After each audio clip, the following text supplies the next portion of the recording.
সে জাবির রাদিয়াল্লাহু তাআলা আনহু বলেন, রাসূল সাল্লাল্লাহু আলাইহি ওয়াসাল্লাম বলেছেন, নিশ্চয় সেই বেহায়া মহিলারা শয়তানের আকৃতিতে আসে আর শয়তানের আকৃতিতে যায়।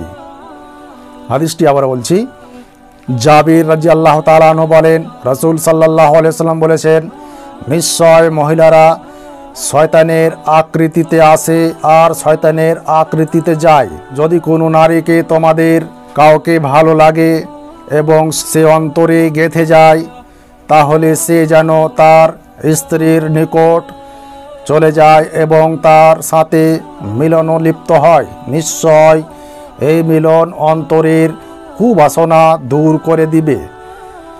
হাদিস মুসলিম। হাদিস নম্বর 3105। অত্র হাদিসে রাসূল সাল্লাল্লাহু আলাইহি ওয়াসাল্লাম বেহায়া নগ্ন নারীদেরকে শয়তানের সাথে তুলনা করেছেন। তাদের ক্ষতি অন্তরে জাগাতে পারে বলে সতর্ক করেছেন।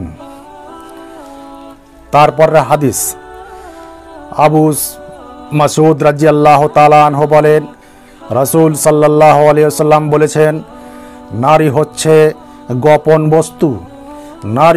গোপন বস্তু।